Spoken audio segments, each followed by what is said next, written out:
말씀 보겠습니다. 출애굽기 1장입니다.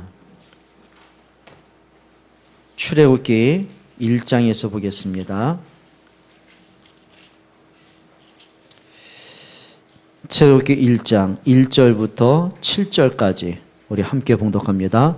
야곱과 함께 각각 자기 가족을 데리고 애굽에 이른 이스라엘 아들들의 이름은 이러하니 르우벤과 시므온과 레위와 유다와 이사갈과 스불론과 베냐민과 단과 납달리와 갓과 아셀이요 야곱의 허리에서 나온 사람이 모두 70이요 요셉은 애굽에 있었더라.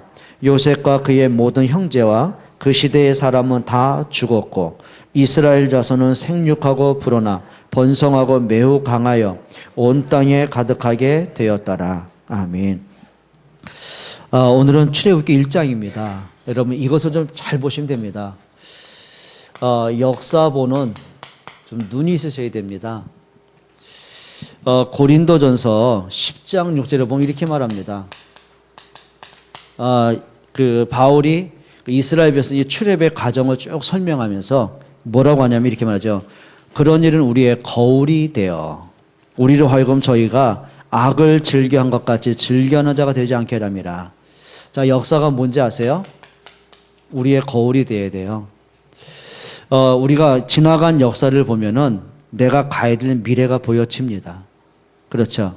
그런데 이 역사를 보면 거기다가 시대마다 자꾸 반복의 역사가 많아요. 거의 반복됩니다. 예를 들면 아담과 하와가 영적으로 무너졌으면 그 자녀들은 거울을 삼아야 되잖아요. 근데 그게 안 돼요. 가인이 또 무너져요. 자, 그러면 창세기 3장 15절에 언약을 하나님이 주셨잖아요. 그럼 계속 가야 되는데 시대가 바뀌면 또 언약도 바뀌어가요. 그러니까 쉽게 말하면 언약이 그 시대 속에 묻혀버리는 거예요. 그러니까 사람들이 하나님은 믿는다고 하는데 실제로는 껍질적인 하나님, 그러니까 이론적인 하나님, 종교상의 하나님이지 실제 하나님을 잃어버리거든요. 그러니까 네피림 시대가 또 오는 거죠. 그럼 하나님은 홍수를 통해서 또 구원의 언약을 주시잖아요. 그럼 거울 삼아야 돼요. 그래 우리 조상 때에 언약 잃어버리고 또 홍수 멸망이 오지 않았느냐. 그럼 우리는 진짜 언약 잃어버리지 말자. 이래야 되잖아요. 근데 또 바벨탑이 반복되는 거예요. 그러니까 하나님은 아브라함의 가문을 통해서 언약이 뭔가를 이렇게 설명해 가잖아요. 4대에 거쳐 설명하거든요. 그렇죠. 바벨탑 사건 이후로 아브라함, 이삭, 야곱, 요셉 4대에 걸쳐가지고 언약이 뭔지를 계속 설명해 하는 거예요. 근데 요셉이 죽고 난 이후에 또 언약 또 잃어버려요. 그러면서 애굽의 노예가 되잖아요. 자, 자그마치 430년간 언약 없이 노예가 되고 무너진 인생을 삽니다. 그때 하나님이 모세를 통해서 피언약 회복하게 하잖아요. 그러면 그래 우리 조상시대에 430년 동안 노예된 이유가 언약 잃어버린 거 아니냐. 다시는 언약 잃어버리지 말자. 그리고 부모 세대는 그 자녀들에게, 자녀들은 또 그 자녀들에게 계속 언약 전달이 돼야 되잖아요. 그런데 또 잃어버려요. 계속 반복됩니다. 그러면서 또 가나안 땅 들어가면서 또 언약 잃어버리고 또 전쟁 터지고 재앙이 오고. 그래서 사사기서에서 1장만 보다도 또라는 단어가 여러 번 반복이 됩니다. 가나안을 정복했는데 또 언약을 잃어버려요. 또 재앙이 와요. 또 전쟁 터져요. 이 사람들이 힘드니까 또 회개를 해요. 하나님 또 회복을 하셔요. 또 시간 지나면 또 잃어버리고 또 언약 잃어버려요. 이 또가 계속 반복되는 거예요. 그래서 바울이 한 얘기죠. 고린도전서 10장 역사를 거울로 봐라. 저 출애굽한 이스라엘 백성들이 어리석음을 거울로 삼아가지고 똑같은 길로 가지 마라. 진짜 복음 놓치지 마라. 그게 바울의 이제 역사를 주는 교훈들이거든요. 자, 근데 중요한 거는 오늘 출애굽기는 1장에는 요셉이 죽고 난 이후의 사건들입니다. 참 안타까운 사건이 또 반복되거든요. 자, 6절에 이렇게 말합니다. 요셉과 그의 모든 형제와 그 시대 사람은 다 죽었어요. 근데 이게 문제되는 거예요. 언약 가진 1세대가 다 떠나고 났더니 그 2세대 와서 우리 아버지가 말했던 하나님이에요. 그래 우리 조상 요셉이 믿었던 하나님이에요. 그 요셉 시대 때 고리타분한 얘기고 나는 나대로 살면 돼요. 그게 오늘 본문의 내용들입니다. 여러분 우리가요. 우리 초대교회는요. 한국에 복음이 들어온 초대교회는 어떤 시대인지 아세요? 순교의 시대였습니다. 여러분 역사 잘 알잖아요. 자, 영국의 20대 후반의 젊은 청년이 복음을 듣고 선교사로 결단합니다. 근데 평생에 들어본 적도 없어요. 저 동방의 조선 땅. 그것도 막 이렇게 막 가부장적이고 유교적이고 폐쇄적이고 계속 어려움 당하는 저 땅. 외세의 침략을 그렇게 많은 받은 땅, 작은 나라. 저 땅. 이제 어느 날 듣게 된 거예요. 선교 보고 시간에. 근데 성령이 가슴에 불을 지릅니다. 그런데 토마스가 내가 저 땅에 복음 전을 가야겠다. 그리고 와서 토마스는요, 한마디도 못하고 죽은 거예요. 그 당시는 대원군이 이제 쇄국전쟁, 외국 문화를 절대 반대하죠. 그래서 이제 배를 타고 들은 평양 대동강면에 오는데, 뭐 군사들 풀어가지고 뭐 이렇게 배를 이게 좌초시켜 버리지 않습니까? 자, 그리고 구사에서 살아 돌아온 그 토마스가 그 평양의 대동강 모래사장에 발을 딛는 그 순간에 그냥 잡혀요. 그리고 그 모래사장에서 망나니에서 목이 잘려 죽습니다. 그래서 우리 한국의 기독교는 선교사의 피로 시작된 것이에요. 자, 그리고 나서는요, 수많은 주의종과 평신도들이 순교를 당합니다. 그러면 일제시대를 거치고, 그리고 공산치약 유교 시대를 거쳐나면서 수많은 주의종들 성도들이요, 피 뿌려 죽음을 당한 나라란 말이에요. 그러면 우리나라는 뭐예요? 피로 얼룩진 복음으로 시작된 나라예요. 근데 웬일입니까? 그 1세대가 죽고 난 다음에 와서는 또 복음이 변질되는 겁니다. 정말 여러분에게 부탁드립니다. 저를 포함해서 우리 모든 중직자들, 우리 렘넌트에게 부탁을 합니다. 여러분, 복음은 희미해지면 안 돼요. 아까 말씀드렸잖아요. 초대교회가 가진 복음, 우리가 가졌어요. 초대교회가 했던 기도의 축복, 나도 가졌어요.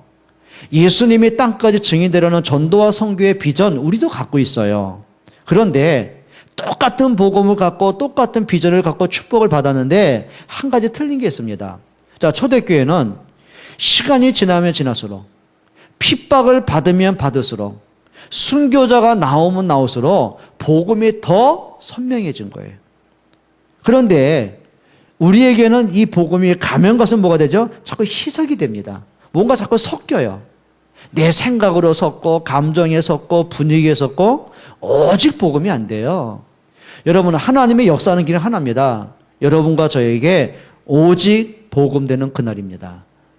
여러분, 정말입니다. 오직 복음을 하시길 축원합니다. 그러면 역사를 보면서 이건 하나 깨닫으셔야 됩니다. 하나님이 요셉을 애굽에 들여 보내신 이유가 뭐냐는 거죠. 하나님이 어린 요셉, 그것도 무슨 뭐 유학 보낸 것도 아니고요. 노예로 팔려왔어요. 그러면 사건을 터뜨려서라도 하나님이 요셉을 애굽에 들여보내신 이유가 있단 말이에요. 그게 뭐죠? 답은 하나입니다. 창세기 37장 1절로 11절입니다. 그게 뭐죠? 하나님이신 언약 성취 때문입니다. 여러분, 하나님의 모든 기준 하나입니다. 언약입니다. 어떤 분이 그런 질문했습니다. 목사님 메시지 듣다 보면 너무 은혜가 되긴 되는데 이해 안 되는 게 너무 많다는 거예요. 그게 뭐냐 그랬더니 뭐 언약, 뭐 렘넌트, 현장 얘기하는데 여러분, 언약은 우리가 만든 얘기 아닙니다. 언약은 성경이에요. 수백 번, 수천 번 그 단어가 나와요. 언약 간단합니다. 한문이에요. 그냥 말씀 원자 약속 약자입니다. 하나님이 말씀으로 약속을 하셨어요. 그 약자가 뭐냐면 구약, 신약. 우리 얘기 많이 듣잖아요. 근데 많은 분들이 착각을 합니다. 뭐 단어를 그렇게 만드냐? 아니요, 우리가 만든 게 아니라 성경이 있다니까요. 하나님 뭐라 했죠? 나는 아브라함의 하나님, 이삭의 하나님, 야곱의 하나님, 언약의 하나님이니라. 내가 너와 언약을 맺는다. 성경이 말씀하고 있단 말이에요. 그러면 언약은 뭐냐면 언약의 핵심이 뭐죠? 하나님이 구약에는 메시아를 통해서 구원의 언약을 이루셨고, 신약은 뭐죠? 그 약속된 메시아가 그리스도로 오셨어요. 그게 언약 성취입니다. 그럼 이게 무슨 얘기죠? 하나님은 요셉을 통해서 우리 후대들에게 언약을 전달하겠다는 거예요. 하나님은 요셉을 통해서 멸망받은 그 시대에 하나님 복음으로 살리겠다는 거예요. 그게 오늘날 우리로 말하면 이거죠. 전도와 선교입니다. 실제로 하나님이 요셉이 겉으로 볼 땐 노예로 팔려왔는데 아닙니다. 하나님은 선교사로 파송하신 거예요. 요셉 한 명 때문에 보디발의 집이 구원을 받았어요. 요셉 한 명 때문에 그 감옥이 변화가 됐어요. 요셉 때문에 그 가족과 애국과 세계가 살게 되어지는 거예요. 여러분, 하나님의 이유는 두 가지밖에 없습니다. 말씀과 전도밖에 없습니다. 그러면 이 시대뿐만 아니죠. 마찬가지예요. 자, 하나님이 아브라함이 뭐라고 약속하셨어요? 너는 복의 근원이 될 것이다. 천하 만민이 너로 인하여 복을 얻게 될 것이다. 그 말은 뭐죠? 너로 인하여 하나님이 증거되게 할 것이다. 그 말입니다. 그렇죠? 그러면 예수님의 약속이 그건데요. 오직 성령이 너에게 마시면 땅끝까지 이르러 내 증인이 되리라. 천하 만민에게 복음을 전하라. 이 천국 복음이 온 세상에 전파되리니 그제야 끝이 오리라. 여러분, 두 가지는 놓치면 안 됩니다. 복음과 전도. 요거 놓치면 안 돼요. 그렇죠? 그러면 여러분이 모든 인생은 여기에서 방향 맞춰가야 돼요. 그래서 오랫동안 기도한 제목이 있습니다. 오랫동안 고민하고 기도하다가 말씀을 듣는 중에 결단한 게 그거거든요. 그래, 우리 대학부 청년부는 일단 시작하자. 그게 월요일 날 새벽 5시입니다.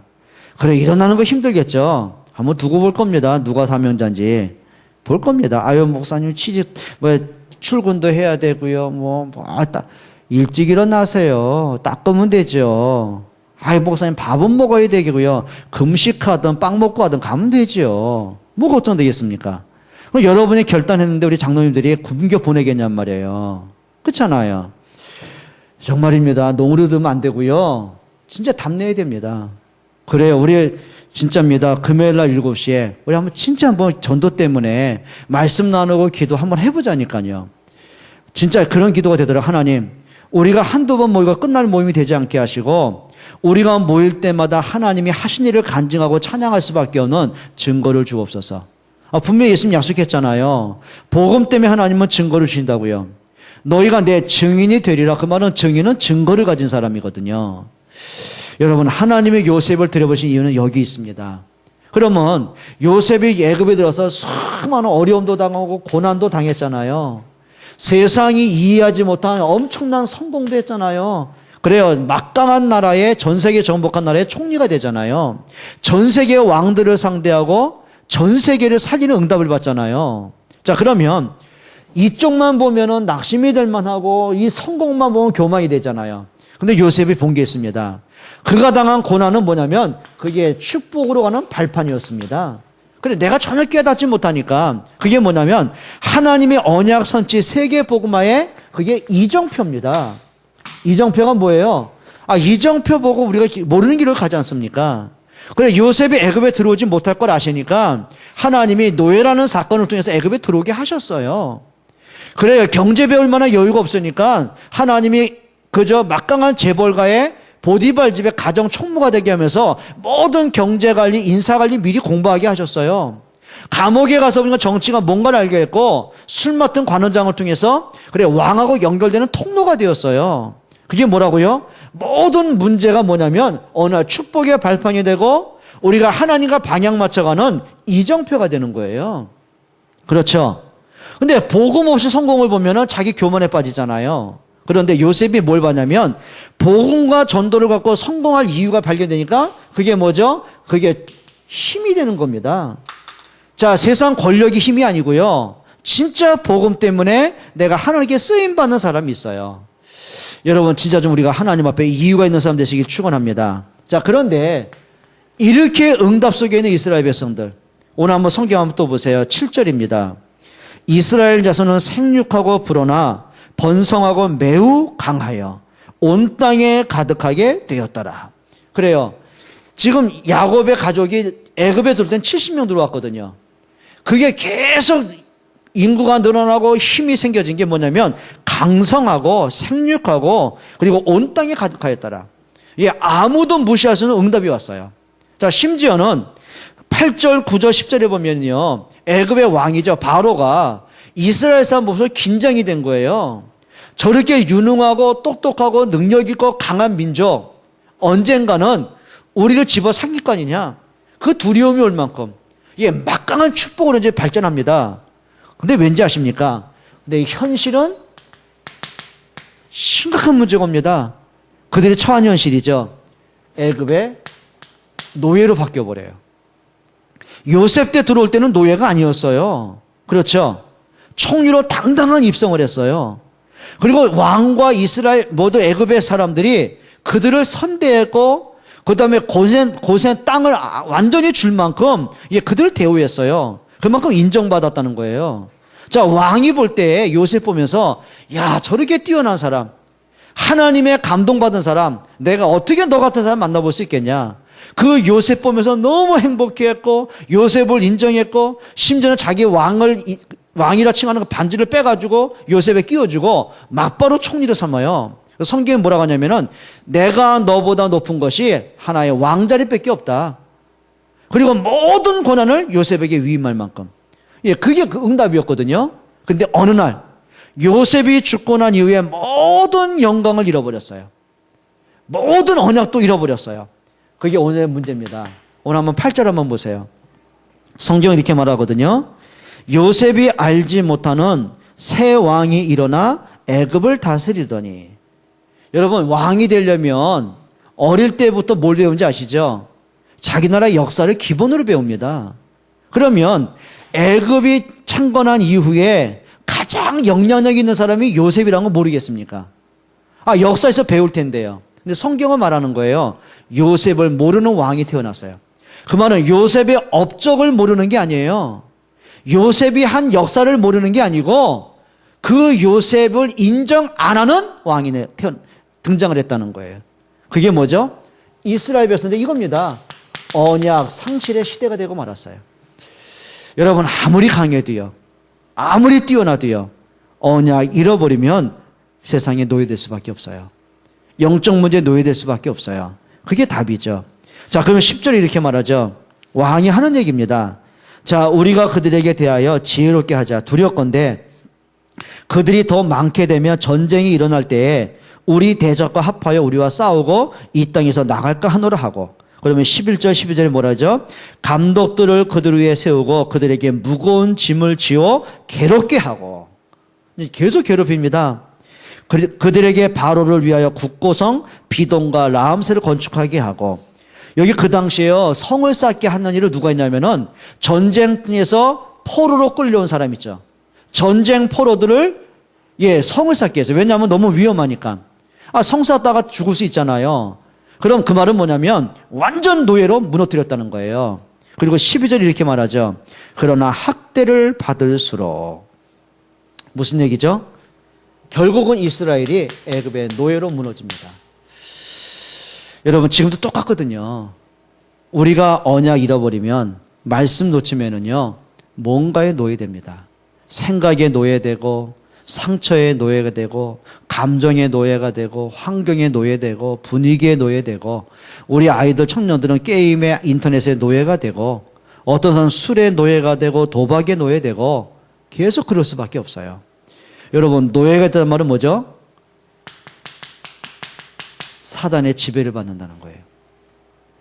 여러분, 진짜 언약 회복할 수 있기를 축원합니다. 자, 그러면 이들이 고통을 당하고 괴로움을 당하죠. 그런데 이렇게 보시면 됩니다. 정말 가장 고통스러운 게 뭘까? 정말 일이 힘들어서 고통스러울까? 정말 문제가 와서 고통스러울까? 성경 그렇게 말하지 않습니다. 오늘 가장 고통인 게 뭐냐면은, 자, 이들이 430년간 노예로 무너지는 거예요. 심각한 문제를 당하면서도 그 문제가 왜 왔는지를 모르는 거예요. 여러분, 이럴 때 있잖아요. 차라리 어디가 아프다 그러면 그 부분을 집중 치료받아야 되는데 분명히 나는 몸은 아파 죽겠는데 병명이 없어요. 이게 어디를 고쳐야 될지 모르는 거예요. 어떻게 할 겁니까? 그러니까 지난번에 어떤 분 만났어요. 이번이 뭐냐면 손목과 발목에 류마티스가 온 거예요. 그런데 10년 넘게 너무 고통스러운 거예요. 그러니까 밤에 잠을 못 잘 만큼 막 통증 때문에 너무 힘들 만큼. 그러니까 이분이 생각이 들어야 돼요. 차라리 죽으면 통증은 없을 텐데. 그러니까 별 생각을 다 했더라고요. 여러분, 사람이요, 차라리 낫는다는 보장이 있으면 참으면 되는 거예요. 근데 나을 소망이 없어요. 불치병이에요. 어떻게 할 겁니까? 그러니까 사람이요, 문제가 와서 힘든 게 아니라니까요. 이 문제의 끝이 어딘지 모를 때 힘든 거예요. 언제까지 고통을 당해야 되는지, 내가 언제까지 이렇게 힘들어야 되는지 길을 못 찾을 때 있잖아요. 이런 그게 더 큰 고통이죠. 자, 이겁니다. 분명히 재앙은 끊임없이 오는데 그 해결할 능력이 없는 거예요. 이게 문제입니다. 그래요. 우리 가정에 어떤 문제가 왔을 때 그래 이게 시한적으로 한 몇 개월 동안에 끝난다 그러면 괜찮은데 시간이 지나면 지날수록 문제 해결이 안 돼요. 어떡할 거예요? 자, 이스라엘이 노예가 된 게 자그마치 몇 년이에요? 430년입니다. 그 말은 뭐냐면 430년 동안 언약 깨달은 사람이 한 명도 없다는 거예요. 자, 미리 말씀드립니다. 이 430년의 저주가 언제 끝났죠? 언약 깨달은 모세가 나왔을 때입니다. 답은 복음 안에 있습니다. 여러분 진짜 좀 복음의 사람 되시기를 축원합니다. 자, 이거죠. 더 큰 문제가 있어요. 430년. 그 말은 후손 대대로 연결되는 거예요. 자, 요셉이 죽고 난 이후에 1.5세대죠. 애굽에 들어온 1.5세대들이 이제 어떻게 됐어요? 그리고 2세대, 3세대 지나가면서 계속 뭐가 돼요? 후대들이 노예로 무너진 거예요. 여러분 이렇게 보시면 됩니다. 그래, 나는 고통받아도 자녀만큼은 행복하면 좋겠다. 사람 웃을 수 있거든요. 근데 보니까 내가 노예인데 우리 아이들이 태어나면서 노예라. 그럼 보세요. 노예로 태어난 아이들이 성장을 합니다. 갓날 때 모르겠죠. 근데 어릴 때 성장하니까 이게요. 같은 아이인데 애굽 사람과 자기가 너무 차별이 되는 거예요. 너무 고통이 오는 거예요. 자기 부모 세대가 너무 멸시를 당하고 무시를 당하고 폭력을 당하고 죽어라 고통하고 늘 탄식을 하는 거예요. 사춘기 납니다. 반항을 해보는데 반항을 받아줄 사람이 없는 거예요. 여러분 후대에게 오는 건 상처 있지 않습니까? 어떡할 겁니까? 여러분 진짜입니다. 언약 잃어버리면은요 그게 후손들에게 문제되더라고요. 진짜 좀 여러분들이 언약 깨닫기를 축원합니다. 결국은 이 문제의 해답은 하나입니다. 언약 깨달은 한 사람입니다. 언약 깨달은 사람이에요. 여러분이 그 주인공 되시기를 축원합니다. 그래요. 재앙 끝내는 길이 있다니까요. 6월절 양의 피 언약 깨달을 때요. 자, 가정과 가문과 후대가 사는 길이 있습니다. 6월절 날 말씀 붙잡고 6월절 날 양의 피 받을 때요. 그 말은 뭐죠? 그리스도의 언약 붙잡을 때요. 우리 옆에 분에게 인사하십시다. 언약 잡으시다. 진짜 부탁합니다. 여러분 복음이라는 거 그냥 하나의 종교로 보지 말라니까요. 그러니까 참 이상한 게 뭐냐면 복음보다 더 내가 강조되는 게 있어요. 말은 복음인데 근데 자기 기준이 너무 강한 거 있죠. 자기 감정, 자기 생각. 여러분 이제는 복음 안에서 모든 것 좀 깨트려가는 은혜 받기를 바랍니다. 자, 거기다 큰 문제가 옵니다. 그게 뭐냐면 유아 살해 명령이 떨어지죠. 바로가 보니까 기가 막힌 거예요. 저 이스라엘 백성들 유대인들이 아이를 낳는다고 이게 대장부라. 너무 강간해. 두려운 거예요. 그리고 이제 성경은 말하죠. 바로가 그때 이제 지금 말하는 산부인과 아닙니까? 산파들을 부릅니다. 유대인 산파를 불러서 어미 명령을 합니다. 그게 16절입니다. 15절 보세요. 애굽 왕이 히브리 산파 시프라라 하는 사람과 부하라 하는 사람에게 말하여 이르되 너희는 히브리 여인을 위하여 해산을 도울 때에 그 자리를 살펴서 아들이거든 뭐하고 그를 죽이고 딸이거든 살려두라. 유아 살해. 그 말은 민족 말살 정책이 펴진 거예요. 여러분 참 진짜 두려운 거죠. 그래서 성경 보시면 됩니다. 바로의 두려움이 있습니다. 자기도 아는 거예요. 너무 강한 거예요. 그냥 놔둬서는 안 될 만큼 두려움이 오는 거예요. 여러분 사단도 압니다. 여러분이 은혜 받으면 사단이 떠나야 될 걸 압니다. 그렇죠? 여러분이 언약으로 하면은 사단이 꺾여야 되는 거 압니다. 그래서 사단이 목적은 하나거든요. 절대 복음 못 깨닫게 해요. 여러분 사단이 원하는 반대로 가시기를 축원합니다. 자, 그러면서 사단의 전략이 있습니다. 바로 왕의 전략이 뭔지 아세요? 우리 후대를 공격해요. 여러분 자녀를 공격한다니까요. 아담의 가정을 멸망시킬 때 어떻게 했어요? 그 아들 가인을 공격하는 거예요. 언약 잃어버리게 만드는 거예요. 보세요. 자, 가인이 처음부터 인격이 나빴냐? 저는 그렇게 보지 않습니다. 정성이 없냐? 저는 그렇게 보지 않습니다. 가인이요. 자기가 첫 농사를 짓고 그 수확을 자기가 먼저 안 먹어요. 첫 번째 거둔 곡식을 수확을 가지고 하나님께 예배를 드려요. 정성 다 했잖아요. 근데 가인이 한 가지 놓친 게 있습니다. 뭘 놓쳤어요? 언약 놓친 거예요. 이렇게 보시면 되겠죠. 아벨이 하나님이 주신 그 여자의 우선 피 언약을 가지고 아이들에게 전달했을 거 아닙니까? 근데 가인의 생각입니다. 아빠 이제 그만하세요. 그건 아빠 얘기고요. 나는 나대로 알아서 할게요. 그게 가인의 착각입니다. 그러니까 결국은 가인이 언약이 희미하니까 그 틈을 타고 사대에 들어오는 거예요. 그러면 깨달아야 될 거 아닙니까? 그래 하나님이 왜 동생의 예배는 받으시고 내 예배는 안 받으셨을까? 분별해야 되잖아요. 근데 진짜 문제가 뭐냐면 예배가 실패된 게 문제 아니라니까요. 이겁니다. 원인을 모르는 거 어디 있어요? 요겁니다. 요거. 그래 내가 하나님의 말씀대로 안 했구나. 내 마음대로 했구나. 그래 이제는 진짜 하나님 앞에 피 언약 드려야 되겠구나. 그리 해야 되잖아요. 안 됩니다. 언약 잃어버리고 예배 실패하니까요. 이제 감정이 폭발하는 거예요. 막 마음속에 원망과 핑계와 분노와 미움과 이제 올라오는 거죠. 뭔지 아시죠? 언약 잃어버리니까 감정에 놓여되는 거예요. 자기 생각이 놓여되는 거예요.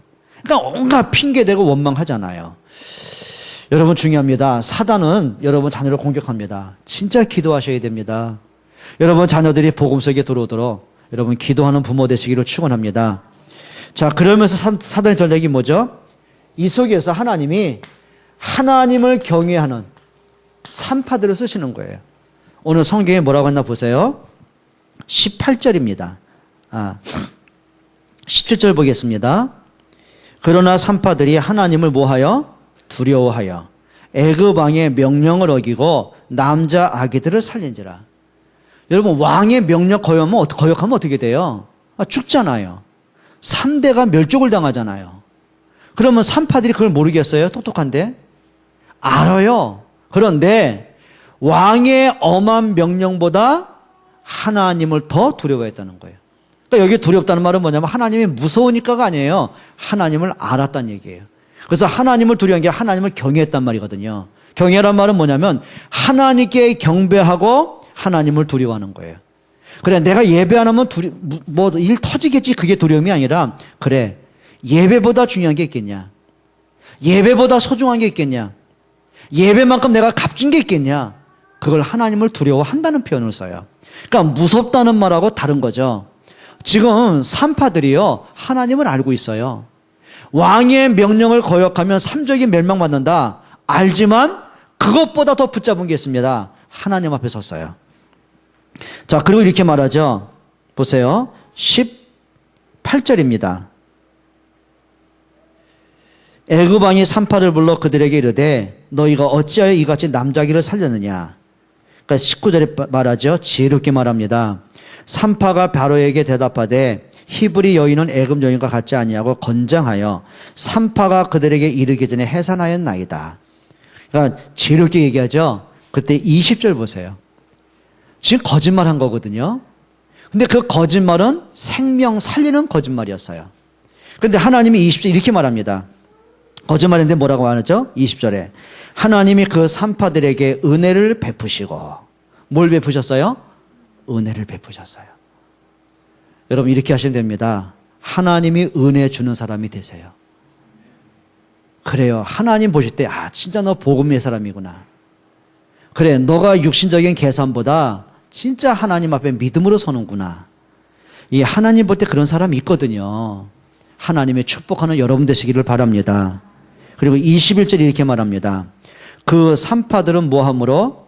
하나님을 경외하였으므로 하나님이 그들의 집안을 흥왕하게 하신지라. 여러분 응답 받으려고 이 사람들이 하나님을 경외했겠습니까? 축복 받으려고 아이들을 살려줬겠습니까? 아니죠.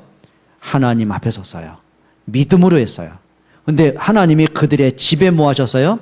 축복하셨어요. 이렇게 하세요.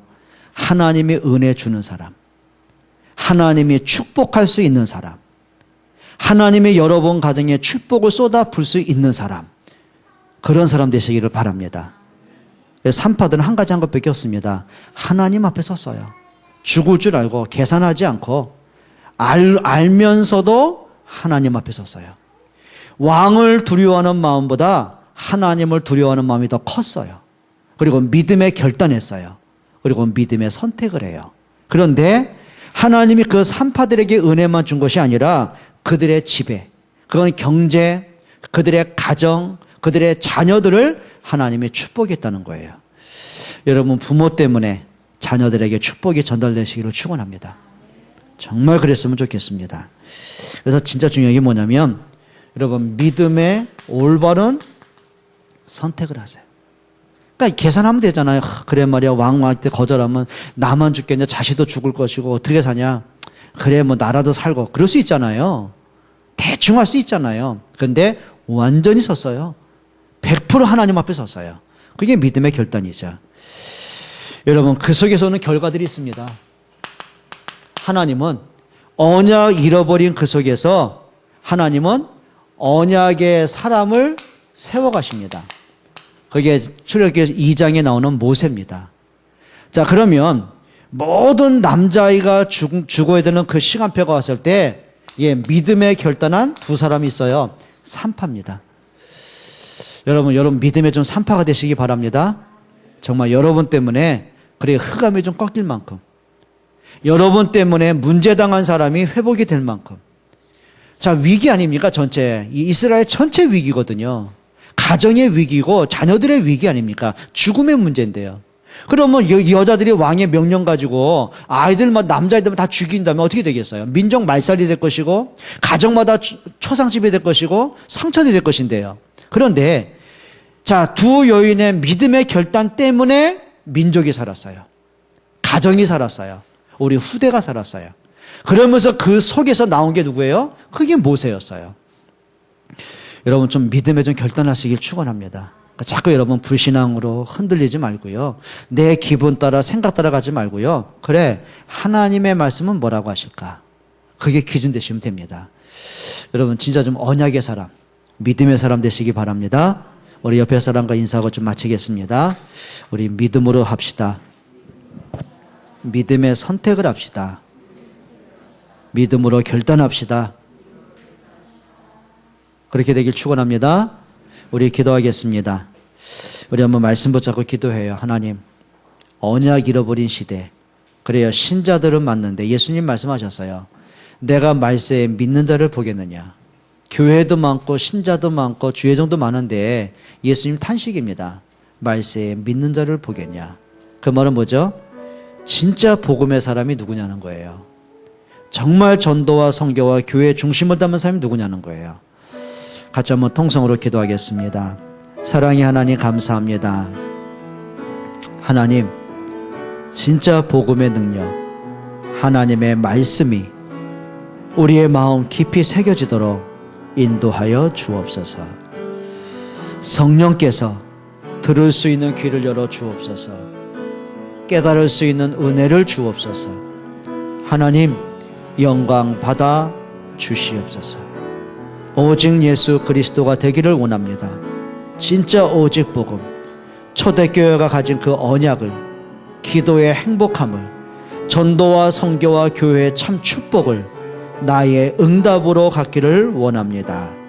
한 주간 동안 진짜 복음과 맞고 기도의 행복을 누리고 전도와 선교와 맞는 증인들 되게 해 주옵소서. 예수 그리스도의 이름으로 기도합니다. 아멘.